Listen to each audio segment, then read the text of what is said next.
এই ইমামে আহমদ ইবনে হাম্বলের জিন্দেগি থেকে আপনাদেরকে শোনায়া দেই, মনোযোগ দিয়ে শোনেন। আল্লাহর বুজুর্গ আলেম ইমামে আহমদ ইবনে হাম্বল রাহমাতুল্লাহি আলাইহি একদিন সকালবেলা হাদিস সংগ্রহ করবার জন্য দ্বীনের দাওয়াতের নিয়তে ঘর থেকে বের হলেন। কনকনে শীতের দিন, বৃদ্ধ মানুষ সফর করে করে নিজের এলাকা ছেড়ে, নিজের মহল্লা ছেড়ে অনেক দূর পর্যন্ত চলে গিয়েছেন, অনেক দূর। সন্ধ্যা হয়ে গিয়েছে। কথাগুলা মনোযোগ দিয়ে শুনেন, কি বুঝাতে চাই। অন্ধকারময় হয়ে গেল। এই মসজিদে ঈশার সালাত তিনি আদায় করলেন, কেউ তারে চিনে না। ঈশার নামাজের পরে সকল মুসল্লিরা এক এক করে চলে গিয়েছে। ইমামে আহমদ ইবনে হাম্বল মসজিদের কর্নারে বসে তাসবিহ পড়তে লাগলেন, জিকির করতে লাগলেন, হাদিস পড়তে লাগলেন, কোরআন তেলাওয়াত করতে লাগলেন। দীর্ঘক্ষণ চলে যাওয়ার পরে মসজিদের স্টাফ, মসজিদের ইমাম, মুয়াজ্জিন, খাদেম, কমিটি যে কোনো একজন এসে বলছে, আঙ্কেল আমরা মসজিদের গেট লাগাতে চাই, আপনি বের না হলে আমরা লাগাতে পারি না। আঙ্কেল আপনি বের হয়ে যান, আমরা লাগাই দিতে চাই। ইমামে আহমদ ইবনে হাম্বল বলছেন, জোয়ান রে, আমি একজন পথিক মুসাফির, এই এলাকায় আমার বাড়ি না, অনেক দূরে আমার বাড়ি সফর করে এসেছি। রাত্র হয়ে গিয়েছে, কেউ আমারে চিনে না, এই জন্যে কারো বাড়িতে আমার জায়গা নাই। আল্লাহর ঘর মসজিদে আশ্রয় নিয়েছি। আমি এই মসজিদে ফজরের সালাত পড়ে সূর্য উঠে গেলে আমি চলে যাব। আমি চোর না, ডাকাত না, আমি খারাপ মানুষ না, আমাকে থাকতে দাও। কে শুনে কার কথা? কেউ মানে না। এক পর্যায়ে গভীর রজনীতে, এক পর্যায়ে জোর করে গভীর রজনীতে ইমামে আহমদ ইবনে হাম্বলকে মসজিদ থেকে বের করে দিল। জামানার সব থেকে বড় আলেম, এক মযহবের ইমাম বের হয়ে গেলেন। ঠান্ডায় রাস্তায় কাঁপতেছেন, হাঁটতে পারেন না। জিন্দেগিতে কত জুলমের শিকার হয়েছেন, কিন্তু হাঁটলেন, একবারও নিজের পরিচয় দিলেন না। একবার তিনি যদি বলতেন আমি ইমামে আহমদ ইবনে হাম্বল, এলাকার মানুষ মসজিদ থেকে বের করে দেওয়া দূরের কথা, পুরা এলাকায় মাইকিং করে নারী পুরুষ সবাই মিলে তার খিদমতে, তার বরকত নেওয়ার জন্য হাজির হইয়া সারা রাত কাটাইয়া দিত। কিন্তু একবারের জন্য নিজের পরিচয় দিলেন না। তারা নিজেকে গোপন রাখলেন, তারা নিজেকে ছোট করলেন। বিনিময়ে আল্লাহ তাআলা তাদের মাকাম বাড়াইয়া দিলেন। ওই জায়গায় ইমামে আহমদ ইবনে হাম্বল না হইয়া যদি আমি হইতাম, অথবা আমরা কেউ হইতাম, আর আমাদেরকে এভাবে মসজিদ থেকে কেউ বের করে দিত, সাথে সাথে পকেট থেকে টান দিয়ে কাঠ বের করে দিতাম। দেখেন, পুরা দুনিয়ার মানুষ আমারে চিনে, আপনারা চিনলেন না, বের করে দিলেন। এই যে আমার কাঠ, দেখেন আমি কত বড় বল্টু মিয়া। কথা বলেন না কেন? আমরা নিজেকে বড় বানাতে চাই, আল্লাহ আমাদেরকে ছোট বানাইয়া দেয়, আর তারা নিজেকে মাটির সঙ্গে মিশায়া দিয়েছে। আল্লাহ দুনিয়া আখিরাতে ইজ্জত দিয়েছেন। আল্লাহু আকবার।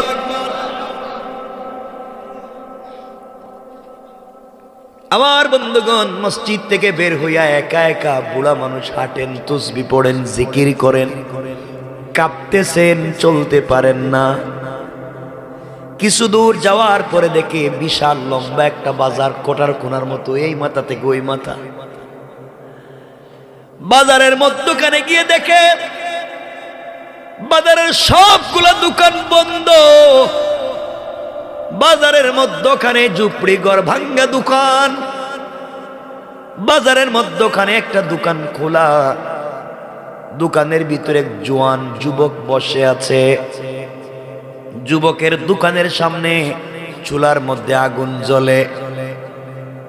এবার ইমামে আহমদ ইবনে হাম্বল যুবকের সামনে গিয়া ডাক দিয়া বলছেন, বাবা, বাজারের সবগুলা দোকান দেখি বন্ধ, তুমি এত রাত পর্যন্ত দোকান খুলে বসে আছো, কারণ কি জানতে চাই? যুবক বলছে, আঙ্কেল, বুঝতে পারছি আপনি 30 বছরের ভিতরে এলাকায় আসেন নাই। এই বাজারে আমি 30 বছর থেকে দোকানদারি করি।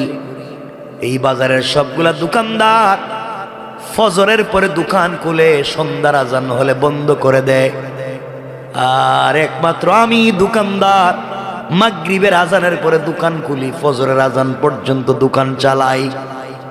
একা একা বাজারে রাত্রবেলা কয়েক টাকার রুটি বিক্রি করি। এ রাত্র ছাড়া আমার কোনো কাস্টমার আসে না। ইমামে আহমদ ইবনে হাম্বল বলছেন, যুবক, তাহলে তুমি আমাকে বলো, এই দোকান ফজর পর্যন্ত কি খোলা থাকবে? আমি তোমার কাছে জানতে চাই। যুবক বলছে, আঙ্কেল, ফজরের আজান পর্যন্ত দোকান খোলা থাকবে।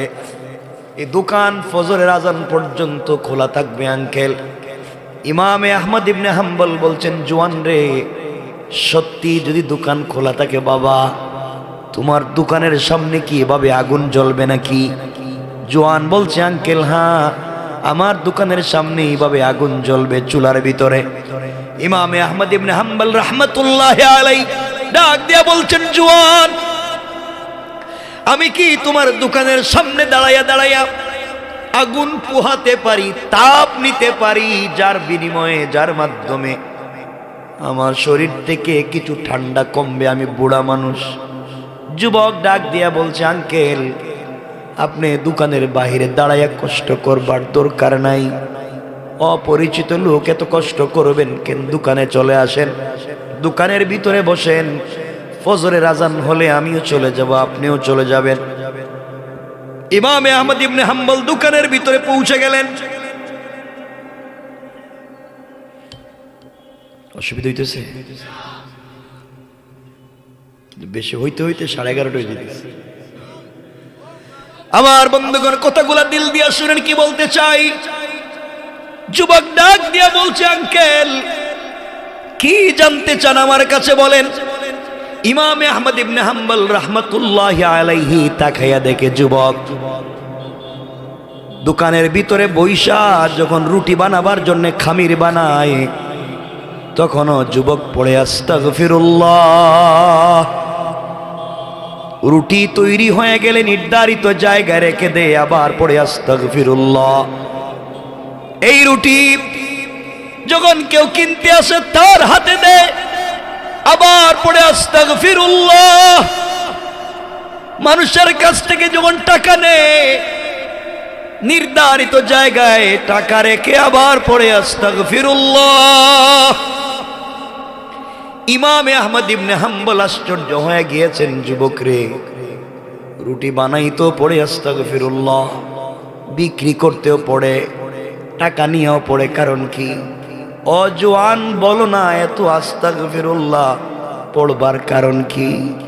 যুবক বলছে, আঙ্কেল, আপনি কি জানবেন নাকি আমি এই জন্য আস্তাগফিরুল্লাহ পড়ি? আমি রুটি বানাই হাত দিয়া, রুটি কোনোটা বড় হয়ে যায়, কোনোটা ছোট হয়ে যায়, কোনোটা পাতলা হয়ে যায়, কোনোটা ভারী হয়ে যায়, কোনোটায় তেল বেশি পড়ে যায়, কোনোটায় কম পড়ে যায়। সবার কাছ থেকে সব পয়সা সমান নেই, সার্ভিস সমান দিতে পারি না। এই যে আমার অনিচ্ছা সত্ত্বে ভুল হয়ে যায়, এই জন্য আমি আস্তাগফিরুল্লাহ পড়ি, আল্লাহ তাআলা যেন আমাকে ক্ষমা করে দেয়। ইমামে আহমদ ইবনে হাম্বল রাহমাতুল্লাহি আলাইহি ডাক দিয়া বলছেন, জওয়ান, তোমার কাছ থেকে আমি জানতে চাই, সত্য কথা বলো, এই আস্তাগফিরুল্লাহ পড়ে পড়ে তোমার উপকার কি হইছে, কল্যাণ কি? যুবক বলছে, আঙ্কেল, আপনি কি শুনবেন আমার কি উপকার হইছে? আপনাকে কি বলবো? আমার বন্ধুগণ, এক পর্যায়ে ইমামে আহমদ ইবনে হাম্বল জওয়ানকে বলবার পরে যুবক ডাক দিয়া বলছে, আঙ্কেল, 30 বছর থেকে এই বাজারে দোকানদারি করি, 30 বছর থেকে আমি এই দোকানে বসে বসে আস্তাগফিরুল্লাহ পড়ি। 20 বছর বয়সে দোকান শুরু করলাম, এখন আমার বয়স 30। এই লম্বা সময়ে আস্তাগফিরুল্লাহ পড়ে পড়ে আমি যা পাইছি, আমার মন বলছে এই পৃথিবীর কোনো মানুষ এই পর্যন্ত তা পায় নাই।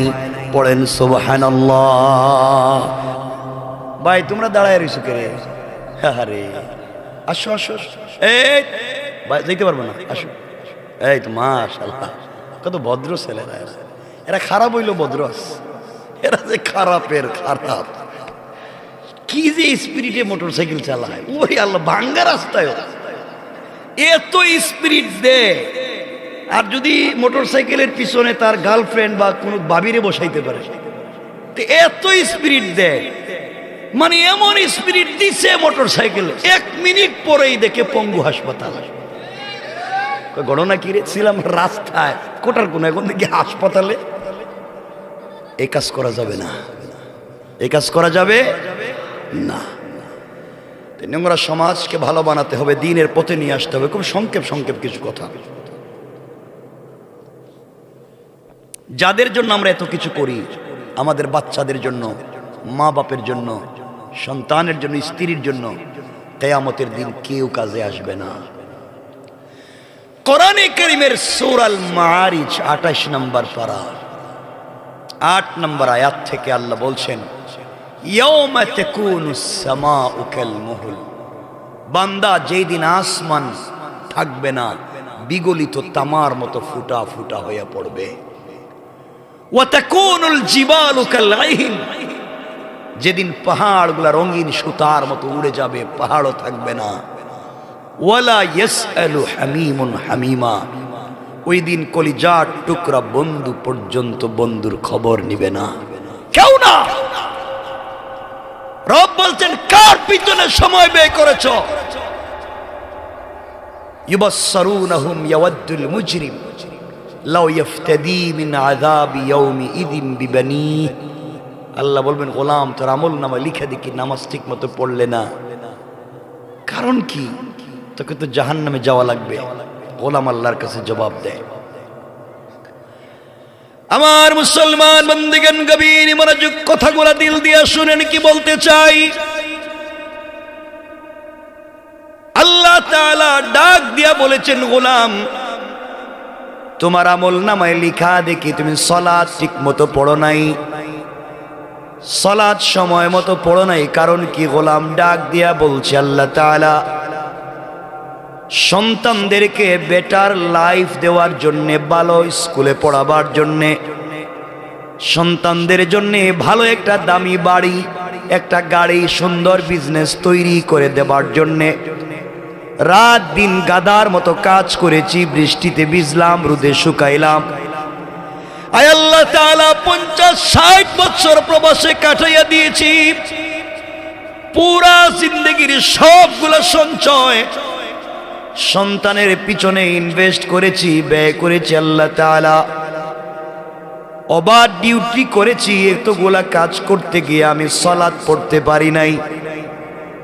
আল্লাহ তাআলা ডাক দিয়া বলছেন, গোলাম যেই সন্তানের জন্য তুমি সালাত পড়তে পারলা না, নামাজ ঠিক মতো পড়তে পারলা না, তাদেরকে ভালো জায়গায় পড়াবার জন্যে, ভালো বাড়ি বানিয়ে দেওয়ার জন্যে, গোলাম মুসিবতের দিনে আজকের এই সময়ে তারা কি তোমাকে চিনতে পারবে? গোলাম ডাক দিয়া বলছে, আল্লাহ তাআলা কেন তারা চিনবে না? যাদের জন্য জীবন যৌবন বিসর্জন করেছি, আল্লাহ তাআলা যেই সন্তানের জন্য এত কিছু করলাম, সন্তানেরা কেন আমাকে চিনবে না? নিশ্চয়ই চিনবে আল্লাহ। বিপদের দিনে, মুসিবতের সময়, আজকে দুনিয়ায় বিপদ পড়বার আগে আমি বাপ সন্তানের সামনে দাঁড়িয়েছি, জীবন যৌবন দিয়ে রক্ত পানি করে সন্তানদের জিম্মাদার নিয়ে হিফাজত করলাম। আল্লাহ তাআলা আজকের দিনে কেন সন্তান আমার পক্ষে দাঁড়াবে না? আল্লাহ বলবেন, ইয়াউমি ইযিন বিবানি। আজকের দিনে সন্তানকে ডাক দাও, সন্তানগুলাকে ডাকা হবে, তোমার আমার সন্তানকে ডাকা হবে, আল্লাহর সামনে দাঁড়িয়ে যাবে। আল্লাহ ডাক দিয়া বলবেন, গোলাম বলো, এই যে লোকটা দাঁড়াইয়া দাঁড়াইয়া বাবার অধিকার চায়, বলো তোমার বাপ কিনা? সন্তানেরা দাঁড়াইয়া এক বাক্যে বলবে, আল্লাহ তাআলা, যে লোকটা দাঁড়াইয়া বাবার অধিকার চায় এমন চেহারার কোনো মানুষ আমাদের বাপ ছিল না। আল্লাহ বলবেন, কি রে তোর সন্তান দেখি আজকের মুসিবতের দিনে চিনে না? এই কথা বলে যদি সন্তান দাঁড়াইয়া যাইতো, হয়তো সন্তানের চেহারার দিকে তাকাইয়া তাকাইয়া কষ্ট নিবারণ করতাম। কিন্তু আল্লাহ তাআলা বলেছেন, না না, সন্তান শুধু দাঁড়াবে না, পরিচয় তো দিবে না তা নয়। ইয়াউমা ইয়াফিরুল মারউ, ওই দিন তারা ফেরারির আসামির মতো দৌড়াবে। পুলিশ দেখলে আসামি যেভাবে দৌড়ায়, এইভাবে একজন আরেকজনকে দেখলে দৌড়াবে, পরিচয় দিতে চাইবে না। আল্লাহ ডাক দিয়া বলছেন, গোলাম, যার পিছনে সময় ব্যয় করেছ, যেই সন্তানকে বেটার লাইফ দিতে চাইলা, তোমার নিজের ভবিষ্যতের চিন্তা করলা না, আজকে মুসিবতের সময় দেখা যায় সন্তান তোমাকে চিনে না। গোলাম হাউমাউ করে কান্দে। আল্লাহ ডাক দিয়া বলবেন, গোলাম, তোমার আমল নামায় লিখা দেখি তুমি সুদে টাকা আনছো, ঘুষ খাইছো কেন বলো? গোলাম বলছে, আল্লাহ, আমি করি নাই। আমার স্ত্রীর কথা স্ত্রী প্রায় বলতো, পাশের বাড়ির দুলাভাই কত সুন্দর বাড়ি বানাইছে, ফ্ল্যাট করছে, আমাদের কোন দিন বাড়ি হবে, গাড়ি হবে। আল্লাহ তাআলা বউয়ের কথা শুনে সুদে টাকা এনে বাড়ি করছি, বউয়ের কথা শুনে ঘুষ খাইছি। আল্লাহ বলবেন, আজকের দিনে তোমার স্ত্রী কি তোমার পাশে থাকবে? আমি বলছি, আল্লাহ, কেন নয়? স্ত্রী আমাকে ছাড়া একদিন রাত্র খেতে চায় না, আমাকে ছাড়া সে জিন্দেগিতে কোনো জিনিস চিন্তা করতে পারে নাই। আজকের মুসিবতের সময়ে সে কেমনে আমাকে বলে যাবে? আল্লাহ তাআলা ডাক দিয়ে বলবেন, ওয়া সাহিবাতিহি, তুমি তোমার স্ত্রীকে ডাক দাও, স্ত্রীকে হাজির করা হবে। মুসলমান কথাগুলো বিশ্বাস করেন। আল্লাহ তাআলা স্ত্রীকে বলবেন, শোনো, এই যুবক দাঁড়াইয়া দাঁড়াইয়া স্বামীর অধিকার চায়, তুমি বলো সে কি তোমার স্বামী? স্ত্রী দাঁড়াইয়া দাঁড়াইয়া বলবে, আল্লাহ তাআলা, যে যুবক দাঁড়াইয়া স্বামীর অধিকার চায়, আমি পৃথিবীতে কোনো ছেলেকে বিয়াও করি নাই, স্বামী আসলো কোত্থেকে? বিশ্বাস হয়? কয় না? বিশ্বাস হয়? সবাই বলেন, বিশ্বাস হয়? কি বুঝলেন? বউ কই চিনে না, ছেলে কই চিনে? কার জন্য সময় দিচ্ছেন ভাই? আল্লাহ বলবেন, গোলাম কেউ দেখি চিনে না। গোলাম আফসোস করে কাঁদতেছি। আল্লাহ বললেন, গোলাম রে, আর কাঁদবা কত সময়? তোমার আমল নামায় লিখা, তুমি মানুষের কাছ থেকে ঋণ আনছো, ঋণ ঠিক মতো দেও নাই, আমানত রক্ষা করো নাই। কারণ কি? এবার গোলাম আল্লাহকে ডাক দিয়া হাউমাউ করে কাঁদতেছে আর ডাকতেছে, আল্লাহ, ঋণ আমি এমনে এমনে করি নাই, আমি ছিলাম বড় ভাই, আমার আরো ছোট ছোট ভাই বোন ছিল।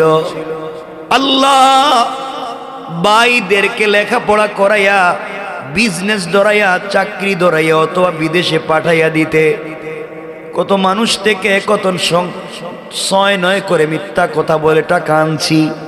আয় আল্লাহ তাআলা, আমি ছিলাম বড় ভাই, আমার বোনদেরকে ভালো জায়গায় বিয়ে দেওয়ার জন্য কত কিছু করলাম। আল্লাহ, যে ভাই বোনের জন্য এত কিছু করছি, তারা তো আজকের মুসিবতের সময়ে আমাকে ভুলে যাবে না।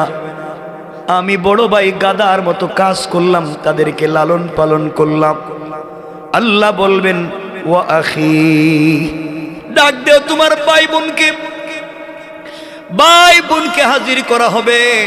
আল্লাহ তাআলা বলবেন, বলো এই জওয়ান দাঁড়াইয়া দাঁড়াইয়া ভাইয়ের অধিকার চায়, তোমরা কি চিনো? সবাই এক বাক্যে বলবে আল্লাহ তাআলা, যে জওয়ান দাঁড়াইয়া দাঁড়াইয়া বড় ভাইয়ের অধিকার চায়, এই চেহারার কোনো মানুষ আমাদের বড় ভাই ছিল না, কেউ চিনে না। কার জন্য করলেন? আল্লাহ বলছেন, গোলাম কেউ দেখি চিনে না। আফসোস করে কাঁদতেছে আর বলতেছে, আল্লাহ রাত দিন এত কষ্ট করলাম কার জন্য, কেউ দেখি আজকে চিনল না। আল্লাহ বললেন, গোলাম তোমার আমল নামা শেষ হয়নি, আরো লেখা আছে। কি? তোমার আমল নামায় লেখা আছে কটার কোনা বাজারে চাঁদাবাজি করছো, আরেকজনের জায়গা নিজের নামে দখল করছো, আইল কাটছো। আল্লাহ কসম আমি করি নাই। আমার গোষ্ঠীর মুরব্বী বলছে এদের জমি দখল কর, আমরা আছি মামলা হলে আছি। আমার দলের লিডার বলছে চাঁদা তুইও নিবি আমারেও দিবি। আয় আল্লাহ তাআলা দলের লিডারের কথায়, গোষ্ঠীর মুরব্বীর কথায় এগুলা করছি। আল্লাহ তাআলা ডাক দিয়া বলবেন, ওয়া ফাসিলাতিহিল্লাতী তুওয়ি, যাদের কোথায় এত কিছু করেছো আজকে তাদেরকে ডাক দেও, দেখি তোমাকে চিনে কিনা। লিডারকে ডাকা হবে। লিডার আল্লাহর জাতের কসম করে বলবে, আল্লাহ এই গোলাম বলতেছে সে আমার কর্মী ছিল, আমি তো জিন্দেগিতে কোনো রাজনীতি করতাম না, লিডার হওয়া দূরের কথা আমি তো কর্মী ছিলাম না। হে আইলো থেকে, কার পিছনে স্লোগান দিলেন একই চিনে না। আল্লাহ বললেন, গোলাম এখন কি করবা? গোলাম বলতেছে, আল্লাহ তাআলা আমি বাঁচতে চাই, প্রয়োজনে আমার সন্তানদের হাতে পায়ে শিকল লাগাও, বেড়ি লাগাও, এদেরকে জাহান্নামে দাও, বিনিময়ে আমাকে ছেড়ে দাও। আল্লাহ বললেন, সন্তানদেরকে বাঁধলাম কিন্তু তোমাকে ছাড়বো না। গোলাম বলছে, আল্লাহ যে স্ত্রীর কথা এত কিছু করেছি, আল্লাহ স্ত্রীরেও শিকল লাগাও, আমাকে ছেড়ে দাও। আল্লাহ বললেন, গোলাম তোমার স্ত্রীকেও বাঁধলাম, তোমাকে ছাড়বো না। গোলাম বলছে, আল্লাহ আমার ভাই বোনকেও শিকল লাগাও, বেড়ি লাগাও, আমাকে ছেড়ে দাও। আল্লাহ বললেন, গোলাম রে ভাই বোনকেও শিকল দিয়ে বাঁধলাম, তোমাকে ছাড়বো না। এমনকি প্রয়োজনে তোমার মা বাপকেও বাঁধলাম, তোমাকে ছাড়বো না। তোমার দলের লিডার, গোষ্ঠীর মুরব্বী সবাইকে বাঁধবো, তোমাকে ছাড়বো না। গোলাম বলছে, আল্লাহ এত কিছু দেওয়ার পরেও যদি আপনি আমাকে না ছাড়েন। গোলাম লাচার হয়ে গিয়েছে, আল্লাহকে ডাক দিয়া বলছে, আল্লাহ ওয়ামান ফিল আরদি জামিআন সুম্মা ইউনজি, আয় আল্লাহ আসমান জমিনের মধ্যখানে যা দেখা যায় সব নিয়া হলেও তুমি আমাকে নাজাত দাও। আল্লাহ বলবেন, বান্দারে মুসিবতের দিনই আজকে বাঁচতে গিয়া সন্তানকে জাহান্নামে দিতে চাও, নিজে বাঁচতে গিয়া বউরে জাহান্নামে দিতে চাও, নিজে বাঁচতে গিয়া মা বাপকেও জাহান্নামে দিতে চাও, নিজে বাঁচতে গিয়া ভাই বোন সবাইরে জাহান্নামে দিতে চাও, নিজে বাঁচতে গিয়া আসমান জমিনের সবকিছু জাহান্নামে দিতে চাও, আমাকে বিনিময়ে তোমাকে বাঁচাতে চাও। বান্দা আমি তোমাকে আজকে ছাড়বো না। কেন ছাড়বো না বান্দা? তোমাকে বুঝাবার জন্যে, এই ভুয়া জিনিসগুলা মাথা থেকে সরিয়ে দেওয়ার জন্যে লক্ষাধিক আম্বিয়া কেরাম দিয়েছিলাম, সাহাবায়ে কেরাম, তাবেঈন, তবে তাবেঈন, আইম্মায়ে মুজতাহিদিন, সালফে সালেহিন, আকাবিরে দ্বীন, উলামায়ে মুতাকাদ্দিমিন, মুতাআখিরিন, আসফিয়ায়ে কেরাম, একের পর এক, যুগের পর যুগ, কালের পর কাল আমি তাদেরকে পাঠালাম। মসজিদের ইমাম প্রত্যেক জুমাবারে তোমাদেরকে বুঝাইলো, কোটার কোন এভাবে তাফসীর করে বছরের পর বছর তোমাদেরকে বুঝাইলো। এত বুঝ দেওয়ার পরেও কথাগুলা শুনলা না। আমি না বলছিলাম যেই দিন আসমান থাকবে না ওই দিন বুঝবা। ও বান্দা তুমি শুনো আমার ফাইনাল কথা। আল্লাহর কাছে এত কান্নাকাটি করবার পরে আল্লাহর কুদরতের দিল নরম হয় না। এবার আল্লাহ জবাব দিচ্ছেন, বান্দা কাল্লা, কখনো না, আর তোমাকে ছেড়ে দেব না। গোলাম বলতেছে, আল্লাহ তাইলে আমারে কি করবেন আপনি? আল্লাহ বলতেছেন, গোলাম ইন্নাহা লাযা, তোমাকে লেলিহান আগুন দিয়া জ্বালাতে চাই। গোলাম বলছে, আল্লাহ আমাকে কেমন আগুন দিয়া জ্বালাবেন? লেলিহান আগুন কি? আল্লাহ বলছেন, নাজ্জাতাল লিশাওয়া, যে আগুন চামড়া জ্বালায়, হাড্ডি জ্বালায়, গোশত জ্বালায়, কিন্তু রূহ জ্বালায় না। আয় আল্লাহ তাআলা এত কষ্ট দিবেন, আমি যদি ডাকি কেউ কে আসবে না। আল্লাহ জবাব দিচ্ছেন, তাদউ মান আদবারা ওয়া তাওয়াল্লা, ডাক দেও, সবাই পৃষ্ঠ প্রদর্শন করে ভাগবে, কেউ তোমার আশেপাশে আসবে না। আল্লাহ আরো কি অপরাধ আছে নাকি আমার? আল্লাহ বলেন আছে। আর অপরাধ হলো পরের আয়াত, ওয়া জামা ফাআওয়া, গোলাম সম্পত্তি জমা করছো আর বাড়াইছো। 30 নম্বর পারায় সূরা হুমাযার মধ্যখানে আল্লাহ বলছেন, আল্লাযী জামা মালাও ওয়া আদ্দাদা, গোলাম রে সম্পত্তি জমা করছো আর গণনা করছো, আজ তোমার সম্পদ তোমার কাজে আসলো না, বাড়ি ঘর কাজে আসলো না, স্ত্রী সন্তান মা বাপ ভাই বোন কাজে আসলো না। বান্দারে এদের পিছনে সময় ব্যয় না করে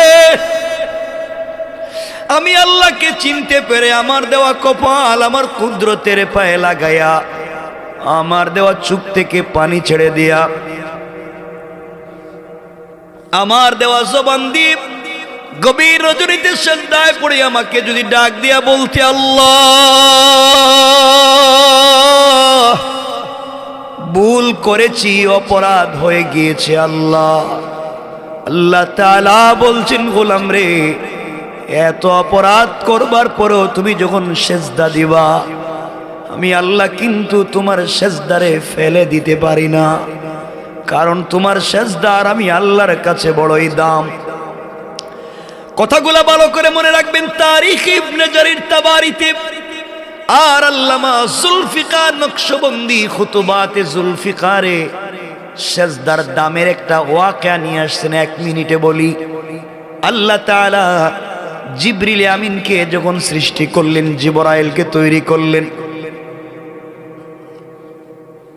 জিবরাইল আল্লাহকে ডাক দিয়া বলছেন, আল্লাহ আমি চাই এই পৃথিবীতে কোনোদিন আমার উপরে আপনি অসন্তুষ্ট না হন, আমার উপরে আপনি অসন্তুষ্ট না হন, এটা আমি চাই। আয় আল্লাহ আমি এত বেশি খুশি আপনাকে করতে চাই, পৃথিবীর কেউ আপনাকে এতটুকুন খুশি করতে পারে নাই। আল্লাহ বলছেন, জিবরাইল আরশ কুরসি লৌহ কলম যা তৈরি করেছি, ইতিপূর্বে যা তৈরি করি নাই, সব যদি তুমি আমার কদমে রেখে দাও, আমি আল্লাহকে সন্তুষ্ট করতে পারবা না। জিবরিল আমিন বলছেন, আল্লাহ তাইলে কি করলে আপনি খুশি হবেন আমাকে বলেন। আল্লাহ বলছেন, জিবরাইল কোন গোলাম যখন আমার কদমে সিজদায় পড়ে যায়, সিজদায় গিয়ে ডাক দিয়া পড়ে সুবহানা রাব্বিয়াল আলা, জবান দিয়ে যখন এই কথা বলে আমি আল্লাহ খুশি হয়ে যাই। জিবরিল আমিন মুস্কি হাসি দিয়া বলছেন, আল্লাহ তাইলে কথা পরিষ্কার, আমি আপনাকে যত লম্বা সিজদা দিয়ে খুশি করতে পারবো, আমার মনে হয় সৃষ্টির কেউ পারবে না। এই বলে জিবরিল আমিন আল্লাহর কদমে সিজদায় পড়ে গেলেন। আশরাফ আলী তানভী রাহমাতুল্লাহি আলাইহি লিখেন, কেউ বলেছেন জিবরিল আমিন আল্লাহর কদমে সিজদা করলেন 30,000 বছর, আর কেউ বললেন জিবরিল আমিন আল্লাহর কদমে একাধারে মাথা উঠায় না, একাধারে সিজদা করলেন 30 লক্ষ বছর। দীর্ঘদিন সিজদা করবার পরে আল্লাহ তাআলা ডাক দিয়া বলেছেন, জিবরাইল এবার মাথা উঠাও, মাথা উঠাও, কি বলতে চাও বলো। জিবরাইল ডাক দিয়া বলছেন, আল্লাহ বলো না তুমি আমার উপরে খুশি হইছো কিনা।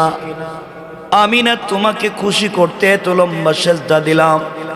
আল্লাহ তাআলা বলবেন, আল্লাহ তাআলা বলছেন, আশরাফ আলী তানভী লিখেন, ও জিবরাইল, তোমার প্রশ্নের জবাব যদি জানতে চাও, আমার আরশে আজিমের স্ট্রাকচার, আরশে আজিমের ডিজাইনের দিকে তাকাও। জিবরিল আমিন আরশে আজিমের ডিজাইনের দিকে, স্ট্রাকচারের দিকে তাকায়। ওদিকে তাকায়া দেখে ওখানে লেখা আছে লা ইলাহা ইল্লাল্লাহ মুহাম্মাদুর রাসূলুল্লাহ।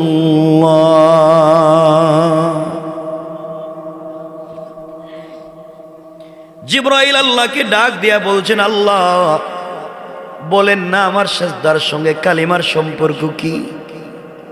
কেন আমাকে কালিমা দেখায়া দিলেন?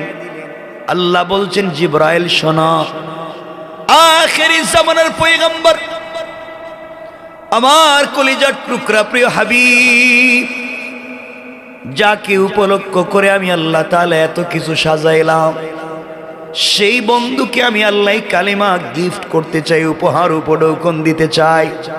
ও জিবরাইল, আমার আখেরি জামানার পয়গম্বরের কোন উম্মত, আমার আখেরি জামানার কোন গোলাম গুনাহ করতে করতে কলব যখন কালো হয়ে যায়, এইভাবে কটার কোনা মতো কোন তাফসিরে মাহফিলে গিয়া কোরআনের কথা শোয় না, দিল নরম হয়ে যায়, চোখ থেকে পানি পড়ে যায়।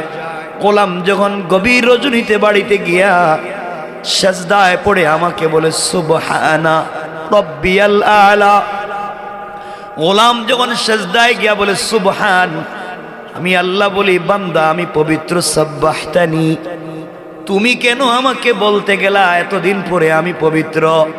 সাব্বাহতুকা, গোলাম তোমাকে পবিত্র বানায়া দিলাম।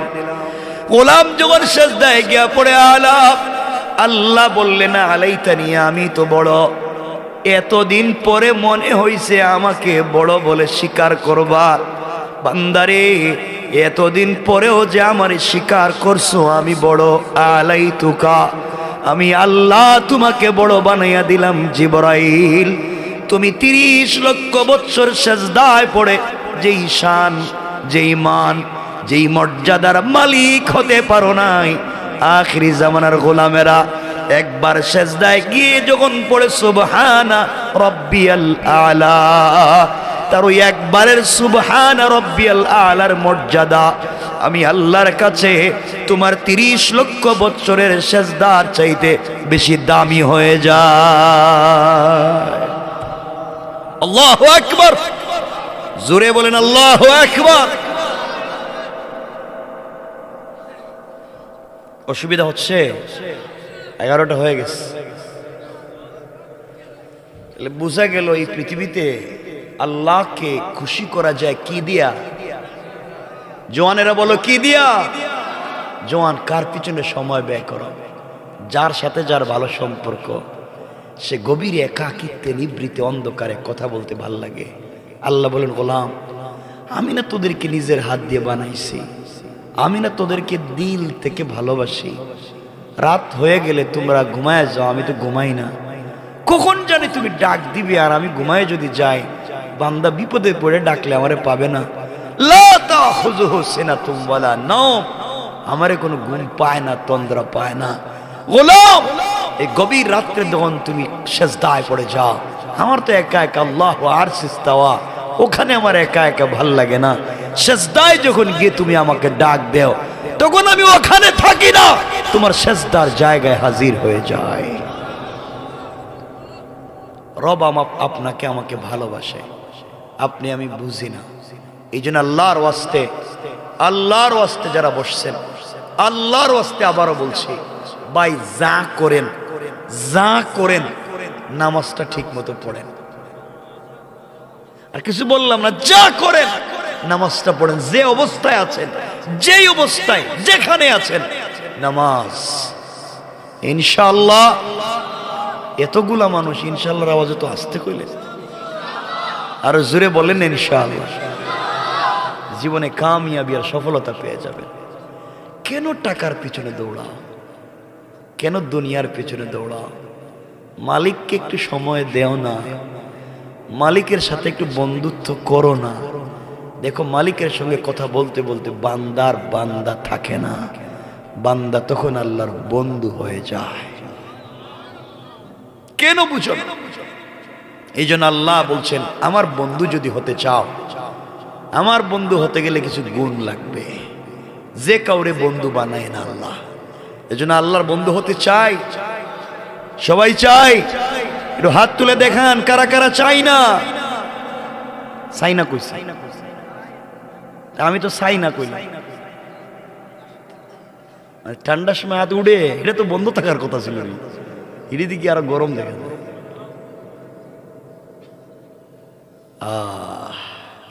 বুঝবেন একদিন।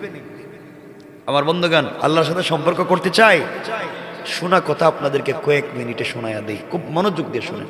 কষ্ট হবে না তো? মাঝে মাঝে হইতেছে, হইলে কইয়েন। আল্লাহর বন্ধু হতে চাই না। আল্লাহ কিন্তু বাজে লোক, যারা অহংকার করে, ভাব ধরে, এদেরকে আল্লাহ ভাল লাগে না। আল্লাহ একজন মুশরিকও যদি সে শিরক বাদ দিয়া দেয়, রব তার সব গুনাহ মাফ করে দেয়। অহংকারের দিকে রব তাকাইতে চায় না, ওটাকে ভাল লাগে না রবের, ওটাকে পছন্দ করে না, কারণ সে রবের ডিরেক্ট উল্টা চলে যায়। এই জন্য অহংকার করা যাবে? করেননি আপনারা? না না, আপনারা তো মোটামুটি ফেরেশতা পর্যায়ে পৌঁছে গেছেন। কই কি ডাইরেক্ট সামনে বসে কয় না, কেমনে কয়? আমার বন্ধুগণ, কথাগুলো দিল দিয়া শুনেন কি বলতে চাই। আল্লাহ বলেছেন আল্লাহর গোলাম যারা দাবি করবে তাদের কমপক্ষে কোয়ালিটি লাগবে 8টা। এই কথাগুলো বলতে চাই, কারণ যেটা উদ্দেশ্য ছিল সেদিকে আর যেতে চাই না। মনোযোগ দিয়া শোনেন। আমার আল্লাহ কোরআনে কারীমের 19 নম্বর পারা 25 নম্বর সূরা আল ফুরকানের 65 নম্বর আয়াত থেকে আমার আল্লাহ তাআলা এক এক করে গুণ বর্ণনা করলেন। আমার আল্লাহ বললেন, ওয়া ইবাদুর রাহমানিল্লাযীনা ইয়ামশুনা আলাল আরদি হাওনা।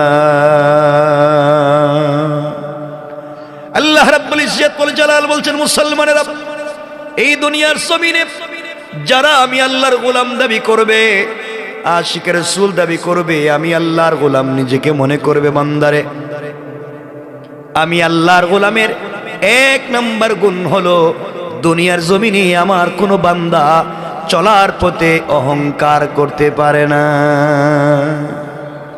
কি করতে পারে না? আবার কোন? এই বৃহত্তর কোটার কোন এলাকায় আল্লাহ যাদেরকে টাকার মালিক বানিয়েছেন, মিল ফ্যাক্টরির মালিক বানিয়েছেন, শিল্পের মালিক, গাড়ির মালিক, বাড়ির মালিক বানিয়েছেন, সম্পদের মালিক বানিয়েছেন, আপনি আপনার সম্পদের কারণে অহংকার করবেন না।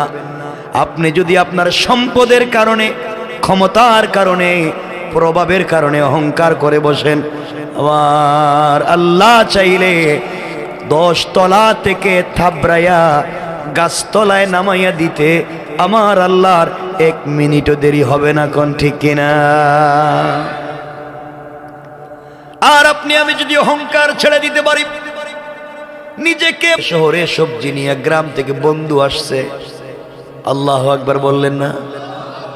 চিনা নাই জানা নাই, একটা লোককে বন্ধু বলে পরিচয় দিলেন। গ্রাম থেকে আমার এক বন্ধু সবজি নিয়ে এসেছে, চেহারা দেখতে ভালো না, বন্ধু তাজা সবজি নিজের হাতে ক্ষেত করে। কে আছো? আমার হাত দিয়া বন্ধুর সবজিগুলা নিবা।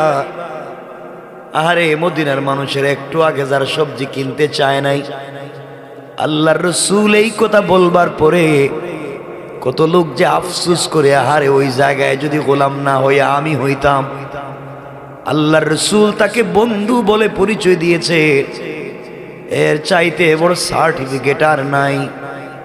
মদিনার বাজারের মানুষেরা দাম দিয়া 3, 4, 5 ডাবল দাম দিয়া সবজি কিনে নেয়। কয়েক মিনিটের ভিতরে সবজি বিক্রি শেষ হয়ে যায়। আল্লাহর রাসূল যুবকের চেহারার দিকে তাকায়া দেখেন যুবকটা কান্দে। আল্লাহর রাসূল বললেন, জওয়ান এবার কান্দো কেন বলো? যুবক বলছে, ইয়া রাসূলুল্লাহ, আপনি সেরা কৌশল জানেন, আমাকে বন্ধু বলে পরিচয় দিয়ে সবজিগুলা বিক্রি করায়া দিলেন। আমি জানতে চাই আসলে কি সবজি বিক্রি হওয়ার জন্য আমি গরিব মনে কইরা আমাকে কি আপনি বন্ধু বলে মদিনার মানুষের কাছে পরিচয় দিলেন, নাকি সত্যি আমাকে আপনি বন্ধু বলে মেনে নিতে পারবেন ইয়া রাসূলুল্লাহ? আল্লাহ রাসূল বুকটা টান করে যুবকটাকে জড়াইয়া ধরলেন আর হাত ধরে দাঁড়াইয়া মদিনার বাজারের ভিতরে হাঁটতে লাগলেন। মানুষদেরকে ডাক দিয়া বললেন, মদিনার বাজারের মানুষেরা শোনো, ও মদিনার বাজারের মানুষেরা তোমরা সাক্ষী থাকো, এই যে গ্রামের বন্ধু, আমি যারে বন্ধু কইছি হে কিন্তু আমার বন্ধু, তোমরা সাক্ষী থাকো, দুনিয়ায়ও আমার বন্ধু আর আখিরাতেও সে আমার বন্ধুর তালিকায় নাম লেখাইয়া আমি যখন জান্নাতে যাব আমার এই গ্রামের কালো সবজিওয়ালা বন্ধুকে সঙ্গে নিয়ে জান্নাতে যাব। পড়েন সুবহানাল্লাহ। আল্লাহ রাসূল কেমন ছিলেন, কিভাবে মিশে যেতেন মানুষের সঙ্গে, ছোট বড় সবাইকে তিনি আপন করে নিতেন। রাত্র 11:15 হয়ে যেতেছে, আমি চাই না লম্বা করতে, কষ্ট হচ্ছে না আপনাদের? রাত্র বেশি হওয়ার দরকার নেই হযরত, অনেক রাত্র হয়ে যাইতেছে না, ঠান্ডা। হ্যাঁ না, আচ্ছা, কষ্ট হচ্ছে আপনাদের, অসুবিধা হয়, আওয়াজে মনে হইতেছে অসুবিধা। আমার বন্ধুগণ এবার কথাগুলা দিল দিয়া শুনেন, কি বলতে চাই মনোযোগ দিয়া শুনেন, এবার কি বলতে চাই আপনাদের জানা কথা আবার জানাইয়া দেই। আল্লাহর ওয়াস্তে পরিবারকে সুন্দর করেন, বাচ্চাদেরকে দিন শিখান, দুনিয়ায় বসে বসে আমরা জান্নাতের স্বাদ নিতে পারি। কথাগুলা অনেক জায়গায় অনেকবার বলে থাকি, আপনাদেরকে গভীর রাত্রে শোনায়া দেই। ছোট্ট কথা, জীবনে কে না চায় হালাল রিজিকের মালিক হইতে, কে চায় না দুনিয়ায় টাকার মালিক হতে? আমরা চাই কি চাই না? বলেন না, আমার দিকে তাকান এবং মনোযোগ দিয়ে শুনেন, আমরা চাই না টাকার মালিক হতে চাই। ছোট্ট একটা শব্দ আপনারা জানেন, এটা আপনাদেরকে মনে করাইয়া দিতেছি, আমলটা যেন করতে পারেন। শব্দটা হচ্ছে আস্তাগফিরুল্লাহ। কি পুরাটা পড়তে বলি নাই, শুধু আস্তাগফিরুল্লাহ, আস্তাগফিরুল্লাহ। ওই একটা শব্দের আমল যদি করতে পারেন, দুনিয়ায় 5টা পুরস্কার, আর মরে গেলে বিনা হিসাবে জান্নাত। এই আওয়াজে না জুড়ে পড়েন। 1 নম্বর পুরস্কার, আল্লাহ তাকে দুনিয়ায় হালাল কোটিপতি বানাইয়া দিবে। 2 নম্বর, তার হায়াতে বরকত দিবেন। 3 নম্বর, তাকে সুস্থতার জিন্দেগি দিবেন। 4 নম্বর, আল্লাহর রাসূলকে স্বপ্নে দেখার তৌফিক দিবেন। 5 নম্বর, জিন্দেগির সবগুলা দোয়াকে কবুল করবেন। এত আসতে পড়লেন সুবহানাল্লাহ। কয়টা শব্দ? শব্দ কয়টা? শব্দ কয়টা? সবাই বলেন আস্তাগফিরুল্লাহ। এই ছোট্ট শব্দটার আমল করলে এগুলো পারবো। আমরা পারবো না ইনশাআল্লাহ? কেমনে আপনাদেরকে শোনাই। আমার বন্ধুগণ, কথাগুলো সংক্ষেপ করে শুনে নিবেন। আমার ভাইরা, কথাগুলা ভালো করে বুঝবেন। আমি ইমামে আহমদ ইবনে হাম্বল রাহমাতুল্লাহি আলাইহির জিন্দেগি থেকে আপনাদেরকে শোনায়া দিব 1-2 মিনিটে। আমার বন্ধুগণ, আল্লামা জুলফিকার নকশবন্দি খুতুবাতে জুলফিকারে চমৎকার করে নিয়ে এসেছেন। ইমামে আহমদ ইবনে হাম্বল এত বড় বুজুর্গ আল্লাহর ওলি ছিলেন, যিনি 4 মযহবের 1 মযহবের ইমাম। তার জামানার সবথেকে বড় আলেম ছিলেন ইমামে আহমদ ইবনে হাম্বল রাহমাতুল্লাহি আলাইহি। ইমামে আহমদ ইবনে হাম্বল এত বড় আল্লাহ ওয়ালা বুজুর্গ ছিলেন, খালকে কোরআনের মাসআলায় তৎকালীন বাদশাহ তাকে জেল গেইটে মাকে দাঁড় করায়া নির্যাতন করেছে, শরীর থেকে চামড়া উঠে দিয়েছে, হাড্ডি থেকে গোশত আলাদা করেছে। আল্লাহর গোলাম এত নির্যাতনের শিকার হওয়ার পরেও একটা কথা ডান বাম করেন নাই। ইমাম আহমদ ইবনে হাম্বল এত বড় বুজুর্গ, আল্লাহর ওলির নাম, যিনি আল্লাহর রাসূলকে ৯৯ বারের বেশি স্বপ্নে দেখেছেন। আল্লাহু আকবার। এই আওয়াজে না আরো জোরে। ইমাম আহমদ ইবনে হাম্বল এত বড় বুজুর্গ, আল্লাহর ওলির নাম।